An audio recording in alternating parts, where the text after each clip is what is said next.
Salut les petits curieux, j'espère que vous allez bien cette semaine. Comme vous l'entendez, je n'ai plus beaucoup de voix et je m'en excuse par avance. Mais je ne voulais pas vous laisser sans vidéo cette semaine. Alors c'est parti. La semaine dernière, comme vous l'avez vu, on a commencé à casser la chape sous laquelle en fait va prendre place la future trémie, le futur escalier. Comme vous le voyez, j'ai essayé une méthode qui n'est vraiment pas très concluante. En fait, je voulais aspirer la pouzzolane qu'il y a sur les ourdis, sur les voûtes en briques, pour éviter qu'au moment où je fais tomber la brique, en fait, la poussière envahisse la pièce. Mais ça n'est pas très concluant avec mon aspirateur de chantier qui n'en est pas vraiment un. Voilà, du coup c'était un petit essai. Si vous avez un aspirateur plus puissant que le mien, ça se trouve, ça peut marcher beaucoup mieux. Une fois la chape cassée, donc je m'attaque à enlever la couche de grillage et de bitume qu'il y avait en dessous. Et puis j'enlève tout ce qui est canalisation, petite gaine. Et pour ça, moi j'utilise du coup ma scie circulaire, ça marche super bien.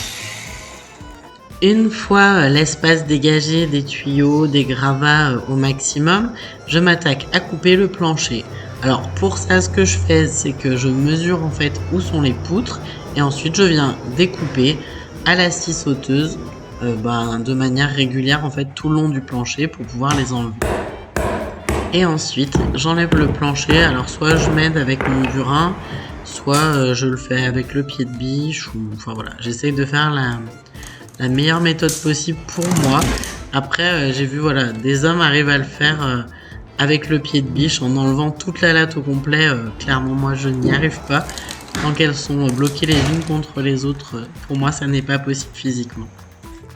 Une fois que j'ai enlevé le plancher en bois, je me retrouve du coup au-dessus des voûtes en briques, du coup au niveau de la pouzzolane qui a été mise. Et il faut que j'enlève tout ça. Et la meilleure manière pour moi de le faire, c'est de tout faire tomber à l'étage du bas. Donc ça met une poussière pas possible en dessous.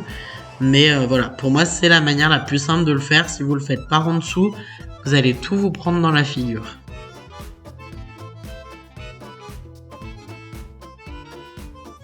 Sans parler d'ailleurs que la clé de voûte des briques n'est pas toujours mise en place. Voilà pourquoi il faut quand même toujours avoir un casque de chantier sur un chantier. On n'est jamais à l'abri qu'un truc cède et tombe sur sa tête. Après, le bois, il a pas l'air trop mal. De ce que j'en vois. Donc là, j'ai eu du mal un peu à le couper, donc c'est plutôt bon signe pour du bois. J'ai ensuite essayé de m'attaquer au seuil que nous devons surbaisser au rez-de-chaussée, mais c'était vraiment très compliqué à faire. Je crois que j'ai essayé toutes les méthodes, la masse, le burin, j'ai essayé également avec un perfo.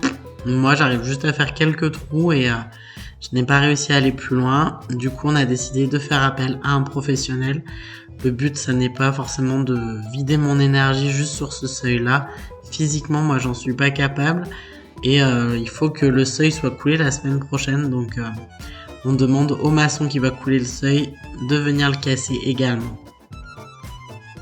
Parce que la quantité de boulot reste astronomique, je me suis attaquée cette fois-ci à continuer de nettoyer les façades extérieures avec le Karcher. Il faisait pas trop mauvais ce jour-là et comme je savais que j'allais ressortir trempée, c'était vraiment le bon moment où le faire.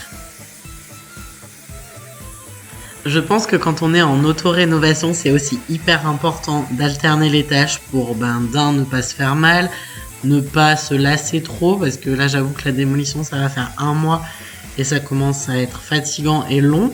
Donc du coup de temps en temps j'alterne un peu avec une tâche plus facile, comme là le Karcher, ça me remotive et puis on voit le résultat tout de suite aussi. Là vous allez voir l'avant-après au Karcher.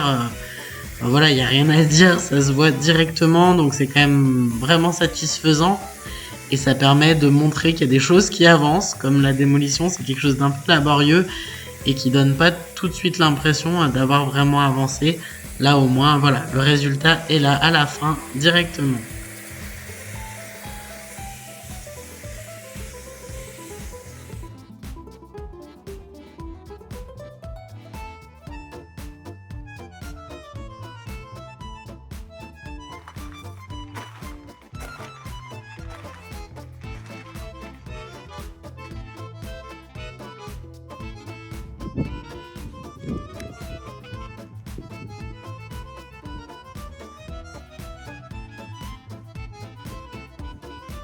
Voilà pour cette semaine. La démolition de la chape m'a pris vraiment beaucoup de temps et puis les enfants ont été malades.